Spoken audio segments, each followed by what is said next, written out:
እዚ ኣፎት ሚድያ እዩ ጥዕና ሃበልና ብዝተፈላለየ ቦታን ኩነታትን ኮይንኩም ትሕዝቶና ትከታተሉ ክቡራትን ክቡራንን ላይክ ሼር ሰብስክራይብ ምግባር ስለትከታተሉና ምስጋና ንዕዘዝ እዩ ናብ እዋናዊ ሓበሬታት ሰዓት ከነሰጋግረኩም ብቀዳምነት ሳልሳይ ዙር ሃገር ለኸ ቅነ ምንቅናቅ ኤክስፖ ማኒፋክቸሪንግ ኢንዱስትሪ ትግራይ ክካየድ እዮም ኤክስፖ ማኒፋክቸሪንግ ኢንዱስትሪ ንሕውየት ዳግመ ህንፀትን ሓድነትን ትግራይ ብዝብል መሪሕ ቃል ንተኸታተልቲ 5 መዓልታት ካብ 28 ሰነ ክሳብ 2 ሓምለ 2017 ዓ.ም ክካየድ እዮም ሚኒስተር ኢንዱስትሪ ቢሮ ኢንዱስትሪ ትግራይን ቤት ምኽሪ ዘፈር ማሕበራት ትግራይን ኣሰናዳት እዚ ሃገራዊ ኤክስፖ እንትኾኑ ብምትሕብባር ይርጋለም ሓየሎም ፕሮሞሽንን ማርኬቲንግን ዝሳለጥ ምዃኑ ነቲ ኤክስፖ ኣመልኪቱ ብሓላፊት ቢሮ ኢንዱስትሪ ትግራይ ወይዘሮ ኣልማዝ ገብረ ጻድቅን ብምክትል ፕሬዚደንት ቤት ምኽሪ ዘፈር ማሕበራት ትግራይ ኣይተጸጋይ ሓድጎና ኣብ ዝተውሃበ ጋዜጣዊ መግለጺ ተመላኺ ኣብ ቀዳማይን ካልኣይን ዙር ሃገር ለኸ ቅነ ምንቅናቅ ኢንዱስትሪ ትግራይ ዝነበሩ ውፅኢታት ብምጥንኻር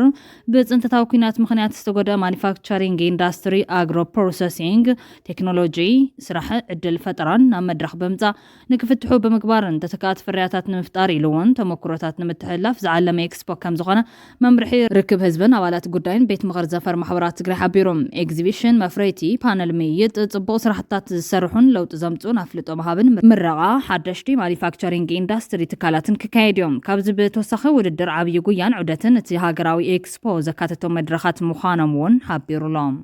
ብኻሊ ዜና ሰብአውን ዲሞክራሲያውን መሰላትን ጥቕምን መሰረት ገይሮም ዝወፁ ሰልፈኛታት ምስ ኣድማ ተኣሲሩ ዝተኣሰሩ ሰራሕተኛታት ጥዕና ብቕልጡፍን ብዘይ ቅድመ ኩነትን ክፍትሑ ኣምነስቲ ኢንተርናሽናል ሓቲቶም እቲ ትካል ኣብ ኣዲስ ኣበባ ጥራሕ ዋና መደብር ፖሊስ ብውሕድ 20 ሰብ ሞያ ጥዕና ተኣሲሮም ከም ዘለዉ መሰሎም ጥራይ ብምሕታቶም ክእሰሩ ከም ዘይብሎም ኣብ ገጽ ኤክስ ኣብ ዘካፈሉ ሓበሬታ ኣስሚሩሎም እቲ ትካል ብተወሳኺ ሰበስልጣን ብሰላማዊ መንገዲ ተቃውሞ ዘስምዑ ውልቀ ሰባት ምግፋዕ ደው ከብሉ ኣተሓሳሲቡሎም ኣተሓባበርቲ እቲ ምንቅስቓስ ኣብ ዝሃቦ ሓበሬታ ምስታብ ቀረባ እዋን ምንቅስቃስ ሞያ ጥዕና ኢትዮጵያ ብዝብል ስም ዝተገበረ ኣድማ ስራሕ ዶ ምባል ብዝተኣሰረ ልዕሊ 80 ሰብ ሞያ ጥዕና ኣብ ቀይዲ ከም ዝኣተውን ነዚ ድማ 12 ጠለባት ምምሕያሽ ስርዓተ ጥዕና እንኮላይ ደሞዝን ጥቕምን ዝምልስ ዝበልዎ ኣድማ ተኣሲሮም ኣለዎም ሓይልታት ፀጥታ መንግስቲ ነብዝሓሰብ ሞያ ጥዕና ብፍላይ ድማ ኣብ ዓበይቲ ከተማታት ኣብ ሆስፒታላት ዝሰርሑ ይኣስሩን የፀግሙን ከም ዘለዉ ኣተሓባበርቲ ምንቅስቃስ ሓቢሮም ብርክት ዝበላ በቲ ኣድማ ዝተፀለዋ ሆስፒታላት ኣብ ልዕሊ ኣብ ስርሖም ዘይርከቡ ሰብ ሞያ ምምሕዳራዊ ስጉምቲ ከም ዝወስዳ ዝገልጹ መጠንቀቕታታት ሰውፅና ማእኸላት ስልጠና ዝኾና ሆስፒታላት ድማ ናብ ስራሕ ዘይመፁ ሰባት ካብ ዝተዋሃቦም መንበር ገዛ ክወፁ ኣተሓሳሲባን እናቕርቦም ፀገማት ንምስማዕ ዝተዳለወ ኣካል የለን ዝበለ ሓደ ኣተሓባባሪ ክሳብ ሕዚ ኣዎንታዊ መልሲ ከም ዘይረኸቡን ሆስፒታላት ኣብቲ ኣድማ ንዝተሳተፉ ሰብ ሞያ ንምትካእ ተጠባበቕቲ ሰብ ሞያ ይፅውዑን ናይ ስራሕ ምልከታታት የውፃእ ከም ዘለዋን ሓቢሮም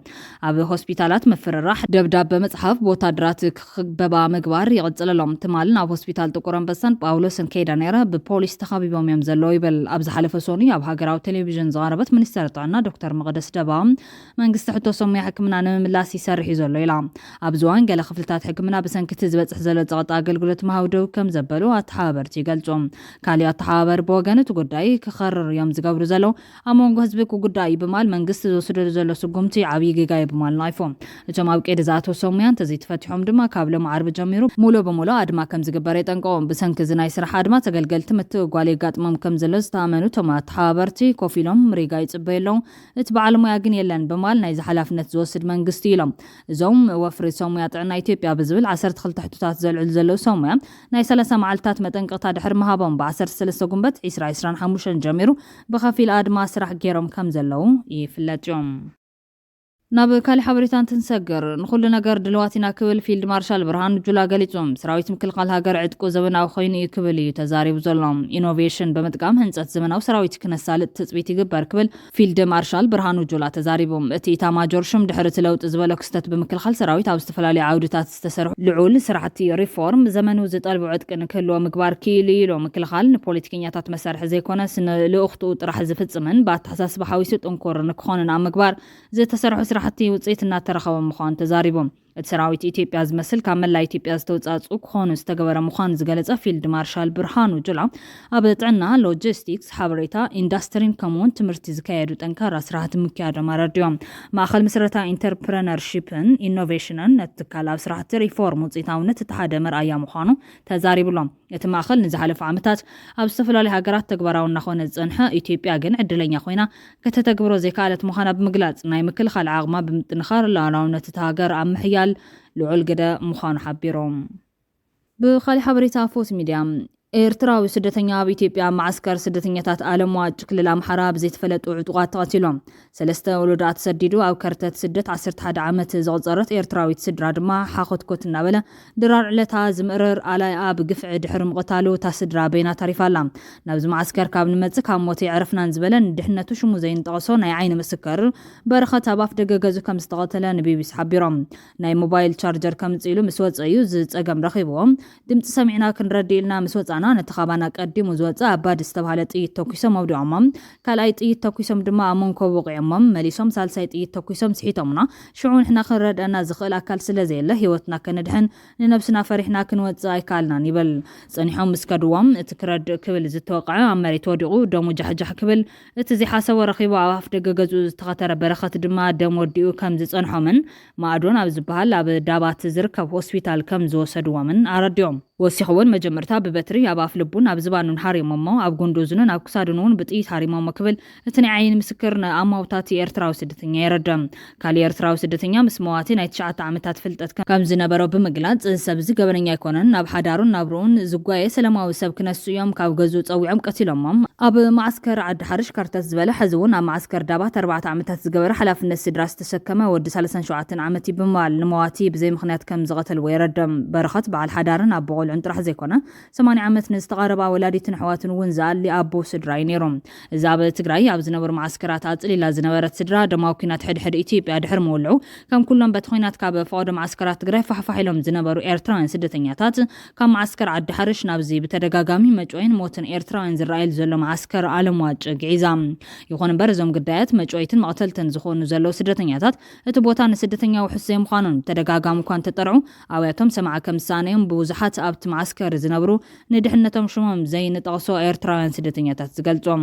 እቲ ናይ ዓይኒ ምስክር ብወገኑ ዓለም ዋጭ ስደተኛ ክነብረሉ ዝኽእል ኣይኮነን ብማል ሓደ ሃገር ወይ ከባቢን ገዛ ርእሱ ሰላም ፀጥታን ምዝህልዎ እዩ ንስደተኛ ክዕቅቡን ውሕስ ክኸውንን ዝኽእል ኣብዚ ቦታ ግን ኣሽንኳይዶ ንዓና ንባዕሎም እውን ኣብ ፀጋም ናይ ፀጥታ ኩነታት እዮም ዘለዉ ብማል ደም ኤርትራውያን ስደተኛታት ይዛርሎ ይብል በቃ ወዲና ኢና እዞም ኣብዚ ታሪፍና ዘለና ክንቅተል ኢና እምበር ብሂወት ዝወፅእ የብልናን ኢልና ተስፋ ቆሪፅና ኢና ብማል እቱን ኮፍታሕቶም ስደተኛታት ካብቲ ቦታ ክወፁ ጥራሕ ምዃኑን ኩለን ተጣበቕቲ ሰብኣዊ መሰላትን ዝምልከቶም ኣካላትን ፀማም እዝኒ ከይሃቡ ክርድእዎም ምሕፅንቱ ኣቕሪቦም ካልእ ሽሙ ዘይንጠቕሶ ኤርትራዊ ስደተኛ ብወገኑ ኣብ ዳባት ኤርትራውያን ስደተኛታት ዘሕልፍዎ ዘሎ መከራ ናይ ክፉእ ይብል ኣብ ልዕሊ ንጹሓት ኤርትራውያን ዜጋታት ዝግበር ዘሎ ግፍዕታት መዓልቦ ክግበረሉ ብሰላማዊ ሰልፍን ካልእ መንገድታትን ዝምልከቶም ኣካላት ንምሕታት ተደጋጋሚ ፈተነ ተኻይዱ እዩ ክሳብ ሕዚ ግን ዝተገበረ ነገር የለን ቀፂሉ ሕዚ እውን እዚ ከምዞም ዝቐደሙ ዝተቐተሉ ኣሕዋትና ተቐቲሉ ዘሎ ጠዋረ ስድራ ናይ መወዳእታ ከም ዘይኸውን ርግፀኛ እዮም ንሓደ ዕቁባ ዝሓተተ ስደተኛ ብከምዚ ኣገባብ ምቕታል ዝሕዝንን ኢሰብኣውን ክነሱ ዓለም ዝባና ዝሃበትና ምኽንያት እንታይ እዩ ይሓትት ክንደይ ኣካል ዝጎደለ ዝሰንከለን ዓቕሉ ኣፅቢቡ ናብ ፍቐዶ ሊብያ ሓፅ ዝበለን እውን ኣሎ ብምባል ከም ዝተሓለሉ ይረድም ብኻሊ ወገን ሩስያን ዩክሬንን ካብ 2022 ንትሒዘን ኣብ ሙሉእ ኩናት ካብ ዝኣተወን ድሓር ነብሲ ወከፈን 390 ወታደራት ሲቪላውያንን ፈቲሐን እዚ ከማ ኣካል ናይቲ ቅድሚ 2 ሰሙን ልኡኻተን ኣብ ኢስታንቡል ብቐጥታ ተራኺቦም ዝተስማዕምዑሉ ኮይኑ ክልቲኦም 270 ወታደራት 120 ሲቪላውያን ሰባትን ኣብ ደቡብ ዩክሬን ቤላሩስ መሊሶም ክልቲኦም ወገናት 1000 እስራት ንምፍታሕ ዝተስማዕምዑ ኮይኖም ኣብ ዝቐፅሉ መዓልትታት ተወሳኺ ምልውዋጥ ከም ዘሎ ኣረጋጊፆም ነይሮም ዋላ እኳ ቀዲሙ 10 ዝኸውን ንኣሽቱ ምልውዋጥ እንተተኻየደ ብበዝሒ ሲቪላውያን መልክዓ ዘጠቓለለ ይነበረን ሚኒስተር ምክልኻል ሩስያ ኣብ ቀረባዋን ኣብ ዝተኻየደ ውግእ ኣብ ከባቢ ደቡብ ኩርሱክ ሩስያ ብዩክሬን ዝተማረኹ ሓዊሱ ወታደራትን ሰላማውያን ሰባትን ኣካል ናይቲ ምልውዋጥ ምዃኖም ገሊፆም ፕረዚደንት ዩክሬን ቮሎዲሚር ዘለንስኪ ኣብ ማሕበራዊ መራኸቢታት ነዜጋታትና ናብ ዓድና ነምፅኦም ኣለና ክብል ኣፍሊጦም ሽም ዘርዘርን ናይ ነብሲ ወከፍ ሰብ ንፍትሽ ኣለና ኢሎም ዋና ቤት ፅሕፈት ምውሃድ ምሩኻት ኩናት ዩክሬን 270 ወታደራት ዩክሬን ኣብ ዝተፈላለዩ ከባቢታት ምብራቕን ሰሜንን ከም ዝተዋግኡ ገሊፆም ካብቶም ብዓርቢ ዝተፈትሑ 397 እተን 3 ደቂ ኣንስትዮ ምዃነን ዝገልጹ ሰበስልጣን ገለ ካብቶም ወታደራት ድማ ካብ 2022 ንትሒዞም ኣብ ቀይዲ ከም ዝጸንሑ ሓቢሮም ፕረዚደንት ኣሜሪካ ዶናልድ ትራምፕ ኣቐዲሙ ኣብ ትሩዝ ሶሻል ዝተባሃለ መርበብ ሓበሬቱ የውሃና ዝብል ጽሑፍ ኣስፊሩ ነይሩ እቲ ምልውዋጥ ጽቡቕ ምዃኑ ብምግላጽ እዚ ናብ ዓብዪ ነገር ከብጽሕ ይኽእል ኢሎም ስድራ ቤታት ናይቶም ብሩስያ ዝተተሓዙ ወታደራት ዩክሬን ደቆምን ኣቦታቶምን ካብቶም ዝተፈትሑ ክኾኑ እዮም ብዝብል ተስፋ ትማል ዓርቢ ኣብ ሰሜናዊ ዩክሬን ተኣኪቦም ክጽበዩ ተራዮም ናታልያ የሊዛር ዝተባሃለ ወዳ ቅድሚ 3 ዓመት ንኸተማ ስፖርዶኔቴስክ ንምሓዝ ኣብ ዝተኻየደ ወጊኡ ተማሪኾም ክምለስ ኢላ ከም እትኣምን ንቢቢሲ እኳ እንተገለጸት መዓዝ ከም ዝምለስ ግን ኣይትፈልጥን። ኦላሃ ቫሌሪ ዝተባሃለ ወዲ ሓምሻይ ርእሱ ኣብ ምብራቕ ካብ ዝማርኽ እንድሓር ብሂወት ምህላዎምን ዘይምህላውን ስለ ዘይፈለጠት ሂወታ ደው ከም ዘበለ ገሊጻ። ቅድሚ 2 ወርሒ ኣብ ሉሃንስክ ተታሒዞም ኣብ ተዓዲ ድማ ዳሃዮም ጠፊኦም ቅድሚ ሓደ ሰሙን ንፈለማዋን ልኡኻት ናይ ክልቴን ሃገራት ኣብ ኢስታንቡል ገጽ ንገጽ ተራኺቦም እቲ ርክብ ን2 ሰዓታት ጥራሕ ጸኒሑ ተኹሲ ንምቁራጽ ዘኽእል ምዕባለታት እኳ እንተየመዝገበ ምሩኻት ክለዋወጡ ግን ተስማዕሚዖም እዮም። ሚኒስተር ጉዳያት ወጻኢ ሩስያ ሰርጌይ ላቭሮቭ ብዓርቢ ኣብ ዝሃቦ መግለጺ ካልኣይ ዙር ዝርርብ ክካየድ ምዃኑን ሞስኮ ዘዳለወት ተመዘክር ሰነድ ዘተ ንዩክሬን ከተረክባ ምዃና ገሊጻ። ኣብ መጀመርታ ናይ ሰሙን ትራምፕ ምስ ፕረዚደንት ሩስያ ቭላድሚር ፑቲን ብቴሌፎን ድሕሪ ዝገበረ ርክብ ሩስያን ዩክሬንን ነቲ ኩናት ደው ንምባል ብቕልጡፍ ምዝራብ ክጅምራ ምዃኑን ገሊጹ ነይሩ። ዘለንስኪ ካብ ስዑ ጀሚሩ ንፑቲን ኩናት ንምቕጻል ግዜ ንምርካብ ይፍትን ኣሎ ክብል ገሲሶም። ቀዳሚት ሚኒስተር ኢጣልያ ጆርጃ ሜሎኒ ቫቲካን ኣብቲ ዝርርብ ክትሽምግል ትኽእል እያ ዝብል ሓሳብ ትራምፕ ደጊፋ እኳ እንተነበረት ሚኒስተር ወጻኢ ጉዳያት ሩስያ ላቭሮቭ ግን እዚ ኮንነታዊ ኣማራጺ ኣይኮነን ኢሎም። እቲ ሚኒስተር ዘለንስኪ ናይ ብሓቂ መራሒ ኣይኮነን ዝብል ዘይቁንዕ ኣባህላ ደጊሙ ብተወሳኺ ኣብ ዝመጽእ ስምምዕ ሰላም ቅድሚ ምክያዱ ሓድሽ መረጻ ክካየድ ከም ዘሎ ሓቢሮም። ሩስያ ስምምዕ ክትፍርም ድልውቲ እያ ዝብል ሕቶ ምስ ቀረበሉ ላቭሮቭ መጀመርታ ውዕል ክህልወና ኣለዎ ምስ ተስማዕማዕና ድማ ሽዑ ክንውስን ኢና እንትኾነ ግን ከምቲ ፕረዚደንት ፑቲን ብዙሕ ግዜ ዝበሎ ፕረዚደንት ዘለንስኪ ሕጋውነት የብሉን ኢሎም። ስምምዕ ሰላም ምስ ተገበረ ሩስያ ኣብ ዩክሬን መን ብሓቂ መራሒ ምዃኑ ክትውስን ምዃኑ ሓቢሮም። ብተወሳኺ እቲ ዕላማ ዱልዱል ንነዊሕ እዋን ዝጸንሕ ንኹሉ ሰብ ድሕነቱ ዝሕሉ ስምምዕ ሰላም ምፍጣር ምዃኑ ገሊጹሎም። ክቡራንን ካብ ኣፎት ሚድያ ዝተዳለወት ሕዝቶ ሰዓት ኣቕሪብና ዛዚምና ላይክ ሼር ሰብስክራይብ ምግባር ቤተሰብ ኣፎት ኩኑ ሰናይ ግዜ ንምናም